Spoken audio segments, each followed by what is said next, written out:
Raise your hand if you are someone, if you are someone who struggles with self-pity.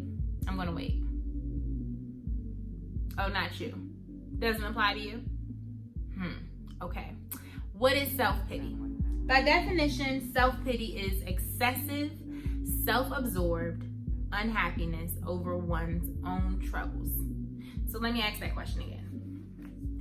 Raise your hand if you're the friend who harps on what's going wrong in your life most of the time when you're on the phone with your friends.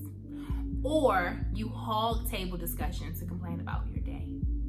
Or in most situations, you are the victim. Or everything that could go wrong went wrong and continues to go wrong in your life. So let me ask you again. Raise your hand if you are someone who struggles with self-pity. If this applies to you, stay tuned because I think this video will be really helpful.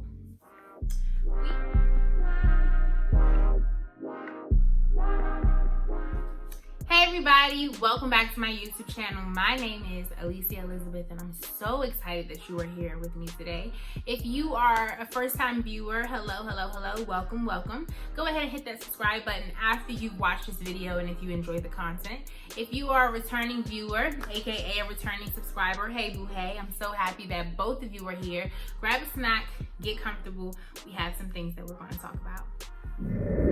We are discussing 13 Things Mentally Strong People Don't Do by Amy Morin. And I'm super excited because if you've been watching, this is our second book. If you missed the first series, no problem. You can go under the playlist and you will see the Wholehearted Living series.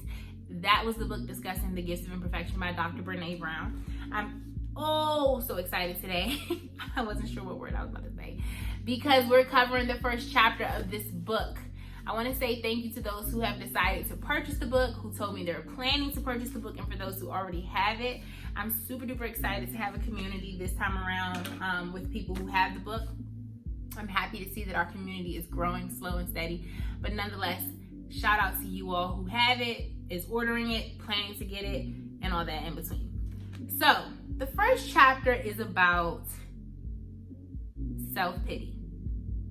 The first point that Amy makes is that mentally strong people don't waste time feeling sorry for themselves.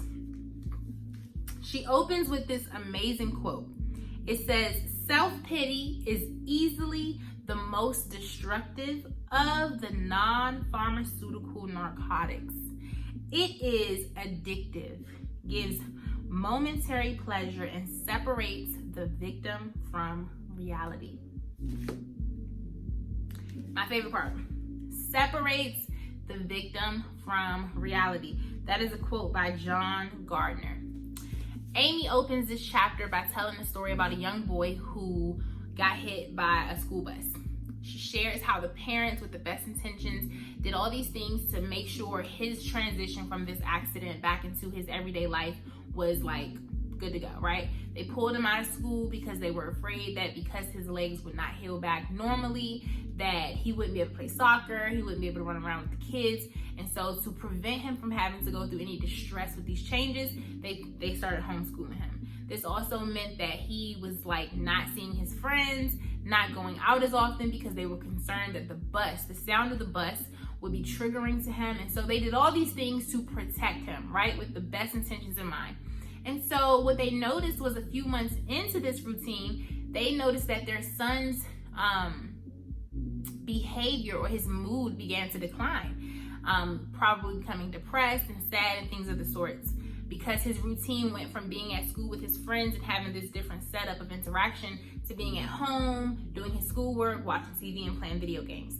And so Amy, being the doctor that this young boy got to see, had a little debriefing on his case before he came in. And the parents, let me make sure I find it. The parents say, when they come in to meet him, "We're having such a hard time since the terrible accident. It's really ruined our lives and caused a lot of emotional problems for Jack.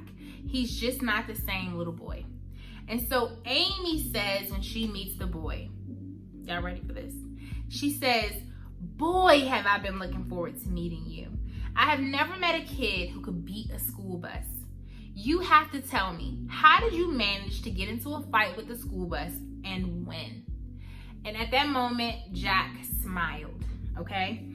And so then she goes on to say that she had Jack do several things in this scenario, in this situation, where he had to tell his story of fighting a school bus and winning. He created a book, a little kid's book, of course, and she allowed him to embellish the story. And it said things like he grabbed a hold of the muffler, swung himself around, and protected the majority of his body from getting hit by the bus. Despite the exaggerated details, the main part of the story remained the same. He survived because he was a tough kid. And so I want to pause right there, and I want to ask you a couple things, okay? So I haven't finished the whole chapter. We'll go over it. Remember, we're going to do a slow crawl through this book. I don't want to rush the important things, but I want us to really take gems that come from this book and really try to make time to apply it to ourselves. So here we have a young boy who had this life-changing event. His parents had a hand in the situation, and they did things to the best of their ability to protect him. But upon meeting his counselor, she took a narrative that he had been told since the event, which resulted in him being sad. And she said, wow, you beat a school bus. And in that moment, Jack went from sad, gloomy, depressed to like, wow, you're right. I'm not the victim in this situation. I actually am the hero, right? And so before I start unpacking it, the first thing I want to ask you is, who's telling your narrative? In this situation, we're dealing with a kid, but in our everyday lives, depending on how old you are, we are around people who repeat our narrative. I was talking to, I was talking to my sister the other day, and she was telling me, and if you're watching this video, lady girl, you gotta use this example real quick. She was telling me about how one of her friends was changing her behavior, but her nickname was tied to like her previous behavior. So for example, imagine if I'm like, listen y'all, all my life, I've been hustling men, right? I've been just using them for their money. This is a lie. I'm giving you an example. And let's say y'all call me Gold Digger Lily. That's my nickname. All my people call me Gold Digger Lily. And now I'm in this place where that's not my intentions anymore, but you're still referring to me as like, hey, Gold Digger Lily. What narrative are you encouraging and repeating in my life, in my space, and over my life? Who is telling your narrative? Plot twist. What narrative are you telling yourself about the things that have happened to you? Okay? And I'm making sure I'm looking at my question, so forgive me. What narrative are you telling yourself? Sometimes things happen to us. So let's say Jack was older, and let's say he did get in an accident with the school bus, and let's say he crushed his bins. Is the narrative that he lost his car and his favorite tie and his favorite wallet? Or is the narrative that I walked away without a scratch? That I survived what should have killed me? I want you to ask yourself, who's telling my narrative? What narrative am I telling myself? Because both of those can be accepted. If you call me Gold Digger Lily and I'm not that person anymore, you're still projecting this behavior into my space and you're defining me. If I tell myself that, the last breakup ended it all for me, that I'm never going to find love again, I'm going to believe that eventually if that's the story that I'm telling. We see Jack, a young boy who got in an accident, who originally was chippy, happy-go-lucky. His mood declined not only because the conditions around him reinforced isolation and sadness, but the people speaking to him and about him made him out to be the victim. Number 3, where is the silver lining in what you've gone through? I think sometimes we go through things and we never take a moment to really assess, how could this work for me?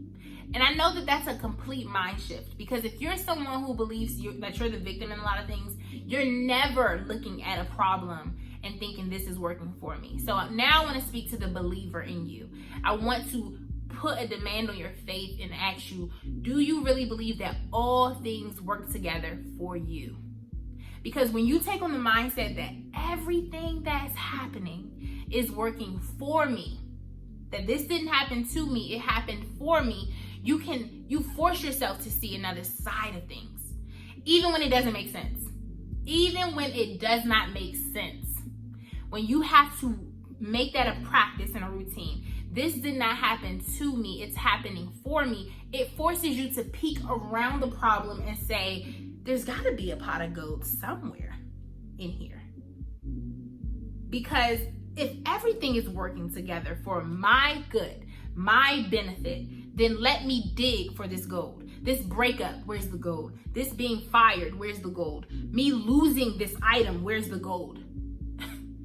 That has to be the mindset. Because I genuinely believe that once you adopt that mindset, you'll find the gold. I've heard stories of people being in domestic violent relationships. I'm not saying that they had to go through that.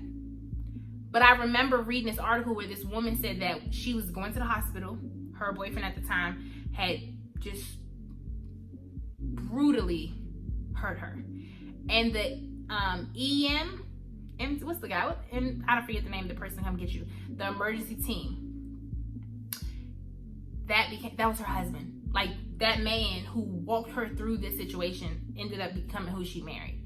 I've heard people lose their wallets just to find it and then get a job at that place. Like, when we are intentional to ask ourselves, where's the gold in this?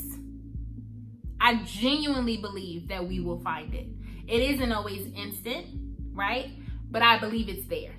Just my way of thinking, just sharing that with y'all, okay? Number 4, how do you see yourself in the battle? I love that Amy made him, and I don't know if I mentioned this yet, yes, Amy made him create a story of what took place, which forced him to see himself as the victim or the hero. She said that no matter how many details he embellished, he won. Because he was a tough kid, he survived. And then she had him draw a portrait of himself to, highlight how does he see himself, and he was a superhero. I'm getting emotional for a second. Hold up. Because while this is a tactic used for children in counseling, I think this is a mindset that as we renew our minds is something that we should do. When we get a moment to ourselves, we should jot down a little story about our lives and really assess how we would tell our story. Are we the survivor or are we constantly the victim?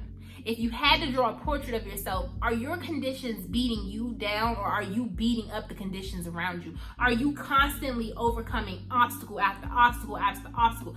Because you have that person who will say, and then one day Alicia was walking down the street and she saw a mountain. And so she bent down and tied her shoes and began to hike it. And then you have some people that says, then Alicia was walking down the street and she saw a mountain and she said to herself, why would a mountain be at the beach? And she went home. What's going on in your story? How do you see yourself? What's the narrative of your life? How does it look? Are you overcoming the things that one person would see as the end? Are you continuing your story? I love that. Self-pity is easily the most destructive of the non-pharmaceutical narcotics. It is addictive. It gives momentary pleasure and it separates the victim from reality.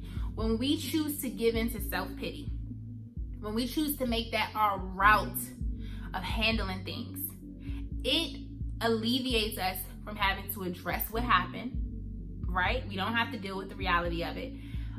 We get attention, the wrong kind of attention, because it's a woe it's me. It feels good to wallow there, because choosing not to wallow there means to do the work. And you don't even gain anything. And so today, as I close this video out, I want you to think about those questions that I asked you. And I really want you to take the time to think about the narrative that the people around you are saying about your life and your situations, the narrative that you're telling yourself. Do you see the silver lining? Are you asking yourself after every obstacle, where's the gold? And how are you seeing yourself in the battle? Let me see. My thing just said low battery. How are you seeing yourself in the battle? Those are things I want you to think about. Thank you for watching. Please like, subscribe, and share. As I mentioned in the previous video, we're trying to get to 1,000 subscribers. So share this video if it blessed you, and I'll see you in the next video. Bye.